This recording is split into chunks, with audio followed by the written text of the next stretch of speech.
Hello anybody, and welcome to the Xbox Live Arcade menu screen. I'm Mr. Devious, or just Deeb, and today we are starting a new LP, Banjo-Kazooie, LP number 8, an N64 classic that was ported to the Xbox Live. I absolutely love this game, and I'm actually going to be quiet because there is a little bit of an opening here, so let's appreciate the music.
And welcome to Banjo-Kazooie. Let's play Banjo-Kazooie. Now, there is a lot for me to say, and there's a lot of information to digest as we come into the game, and we saw that opening, not the most conventional musical opening that you've ever seen in video games. It doesn't really tell you anything about the game, it's just a funny little music thing, and it's interesting, but it gives you some taste of what the game is going to be like. It shows you some of the visuals, some of the... This was like a mid N64 title, N64 platformer. I'm gonna press start before this goes on for too long. Yeah, I'm gonna go right to the menu screen, but that basically gives you a taste of some of the visuals and some of the music that you'll be experiencing throughout the game, so I like it. Now here we come to this menu, and I will be pointing out the differences between the versions of the game as I play them. Because this was originally an N64 game ported to the Xbox Live Arcade after Microsoft purchased Rareware from Nintendo, most Nintendo references were taken out of this game, and like they had the N64 logo in the opening and they took that out, or it said Nintendo on the xylophone and they took that out. However, they have a model for a Game Boy here and they did not take that out. Apparently that was too difficult to edit out. I guess textures are a lot easier to mod than, say, models, but oh well. Now, I'm deleting this file because I'll talk about that in a bit. I have delayed for too long, and we are going to start the game right now.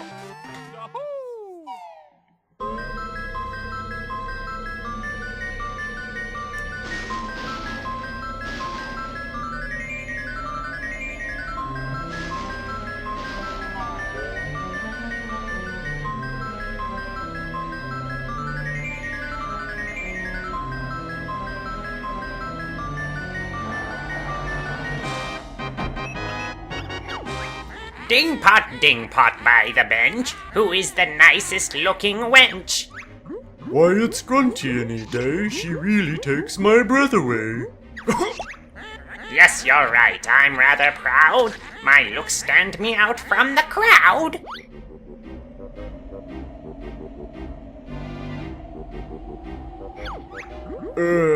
But there is this girl. What? Do you mean this cannot be? There's no one prettier than me. Why, it's Tootie, young and small. She's the prettiest girl of all. No, you must be mad. Nicer beauty can't be had. Unfortunately, I think you'll find it's Tootie. She's cute and kind.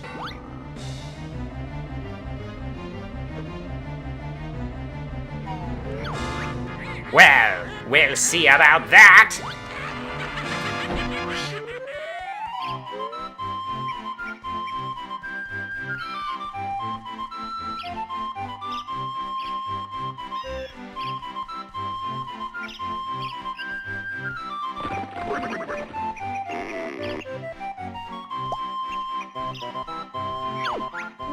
Hi there, Tootie. What are you going to do today? when my big lazy brother wakes up, we're going on an adventure. I don't think I can speed up the text in the opening. I would. I'm sorry if it's a bit slow.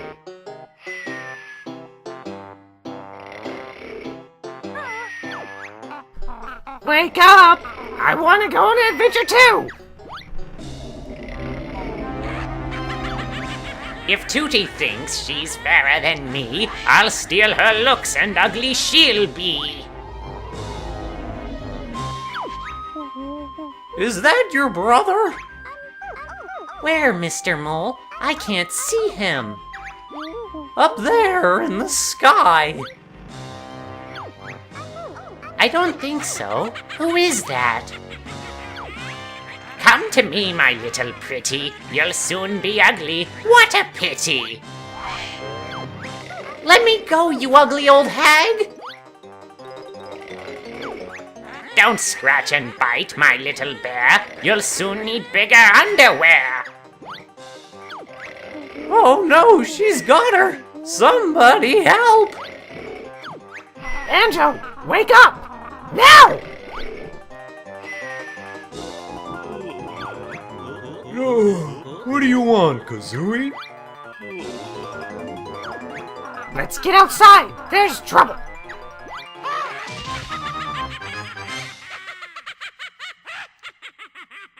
So there is an opening cutscene after all, and it's quite a doozy. And may I say, before we walk any further and kind of jump around incompetently, as I just did, that laugh is one of the most iconic laughs, I think, in all of platforms, and I love it. And I love Gruntilda's laugh, and that's Gruntilda the Witch, and she's great. Now let's go check out this molehill. Were you just hiding in there that whole time? Listen up! I'm Bottles, the short-sighted mole. I'm Banjo, and this here's my buddy Kazooie. Sure is a strange-looking buddy, Banjo. Can it talk? Better than you can, Goggle Boy! What was all that noise about? Where's my sister, Tootie? The ugly witch, Gruntilda, swooped down out of the sky and grabbed her. Calm down, Kiki, we'll get her back! Where did she go? She flew up to her mountain lair. It's really dangerous, so you'll probably need some training before you go up there. Now this is actually a really cool thing about Banjo-Kazooie for returning players, or new players, is if you've beaten the game before and you're playing it again, the tutorial is actually optional and you can decline the training and just get right to the game. You bet we're good enough, Bottle Brain! Very well. I'll give you your basic moves. Meet me at the top of Spiral Mountain. Now, the tutorial is fairly lengthy, and there is a lot of good dialogue in there. Like, one of the star attractions of Banjo-Kazooie is the writing, and the very nice writing by Rareware writers. They're very nice, very good writers at Rare in this period. I'm gonna try and talk to this molehill. If you try to talk to him after, he's like, "You said you didn't need my help, so you're on your own until you get inside." So if you're a first-time player and you do... Carrot. If you do that, if you play this game for the first time and you accidentally decline the tutorials, the game will lock you out of the tutorials, and then you kind of have to figure things out on your own, which isn't necessarily a bad thing. Controls are fairly intuitive. I'm going to pick this up.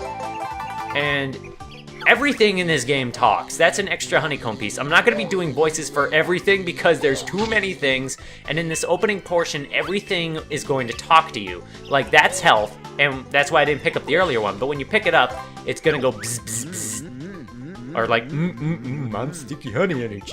That's great, but, you know, it's actually a little overwhelming, and I'll talk about this a little bit when we get to the first proper world of the game, but yeah, everything talks, and I kind of can't do it for everything. It is worth going to all of this, like, exploring Spiral Mountain, even if you decline the training, though. See, the tutorial, when you do it, rewards you with these extra honeycomb pieces. Also an extra life if you go in there. That flexes when it talks to you, that's amazing. And, well, yeah, basically, if you do the tutorial, it does give you some incentive to do it by rewarding you each lesson with a honeycomb piece. And when you get all 6 in this area, because there is 6 in this area, you get an extra piece of life. So it is worth your time to at least, even if you decline the training, it's very quick to just kind of go around and get all the things. And there's usually 1 honeycomb piece that corresponds to each tutorial, not counting the tutorial for the camera. And yes, there is a tutorial for camera controls. Banjo-Kazooie's camera is good, although it's not perfect. It has some moments. It's better than the camera in Mario 64, I'll say that much. And if you hold, I forget what button you hold, the camera will stay behind you. In this game, it's like the left bumper, and I think it was the L button while we were on the N64 version of the game. Obviously, that's changed between versions, is the button prompts you get are going to be for the Xbox controller and not the N64 controller, and that's not really a big change, per se. Of course, in the transition to the Xbox Live, this game is in HD, and it kind of really makes everything pop, and it looks really nice. As far as graphically speaking, Banjo-Kazooie is one of the better aged games on the N64, I have to say. Everything looks nice and clean, the models are very well animated, they have a lot of detail and crispness to them. I wonder if crisp is the right word to use there. Now I'm hungry. This was a mistake talking about crisps. But it's a very pretty game, it's very stylized, and visually it's aged a lot better than Mario 64, which I know that's kind of a cheap shot to take at a game that was at the very start of the N64's life cycle. But yeah, controls fairly intuitive. You got your attacks, you got your camera controls, you got swimming, but you won't learn more moves until you get into Gruntilda's lair, and that's a very cool sense of progression that the game teaches you moves as you proceed through the game. Now your combat basically amounts to rolling, pecking, most useful move in the game, and bear swipes. This is useless, you will never use it. I never use it except as a joke sometimes. It is the weakest and least effective move in the game, and they replace it in the next game. It's kind of hilarious. Now as you climb this mountain, it changes from grass to kind of cobblestone, and I like that effect. And theming. Everything suddenly gets dark. So you're ready to tackle the witch now? We sure are! Show us the way, Bottle Boy! Cross the bridge to enter Gruntilda's lair. Look out for me inside. Good luck! If you do the tutorial and you come up here before learning all the moves, the bridge will be out until you learn all the moves, so that's nice. Now the music fades. This game has amazing music and amazing crossfading, by the way. And you get a nice little pan as we go into Gruntilda's mouth.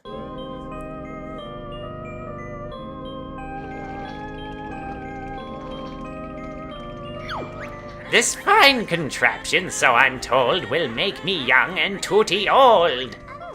Let me go, you fat hag! My brother will come and kick your butt! Rescue who he will not dare. There's many dangers in my lair. Hurry, Klungo, push that switch. I'm tired of being an ugly witch. Yes, Mistress Grunty, powers on soon be ready. Banjo! Help!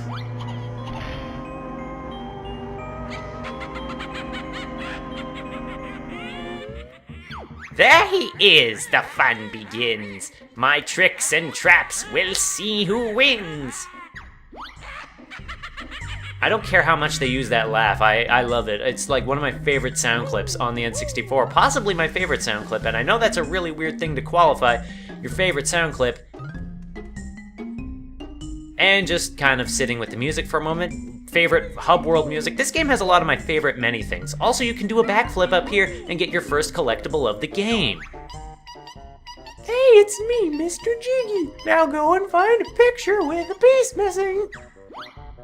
So these are our collectibles, our power stars, our MacGuffins, Jiggies. They are jigsaw pieces. There are 100 in the game, and I will be getting all of them. I will be 100%ing this game, and as this is a collect-a-thon platformer, it means it's gonna be take some work. It's not super hard, but it will take some time. This is the first world, Mumble's Mountain. To open the door, you'll need to find the jigsaw picture with an image of this area on it. Have a look around. It's like right here. It's right over here. They make this super simple for you. So like in Mario 64, where you had to get power stars to open up a world, you need to actually find jigsaw pieces of the world, fill in the portrait as Bottles is saying, and then that'll open the world for you. We've got the first jigsaw piece, Goggle Boy! Kazooie is a very mean character. In fact, I'm gonna have a lot to talk about on these characters, but Kazooie is not nice, and that's something I like about Banjo-Kazooie, is that they do not bowdlerize their characters. They make them very... Well, Kazooie is not nice, and that gets them in a lot of trouble. But we'll be seeing that as we go throughout the game, and Banjo's kind of the nice counterpart, but you know. That was such an easy fit. The others may just test your wit. So yes, this whole time that you'll be playing, she'll be watching you and taunting you. Particularly while you're going through her lair. Not so much in the worlds, but sometimes. Anyway, I know we didn't really do much in this episode. We just entered Gruntilda's lair. We started the episode, but I don't want this... Oh, here we go. Your feathered body that you've brung, useless like a pile of dung. That's gonna be happening a lot.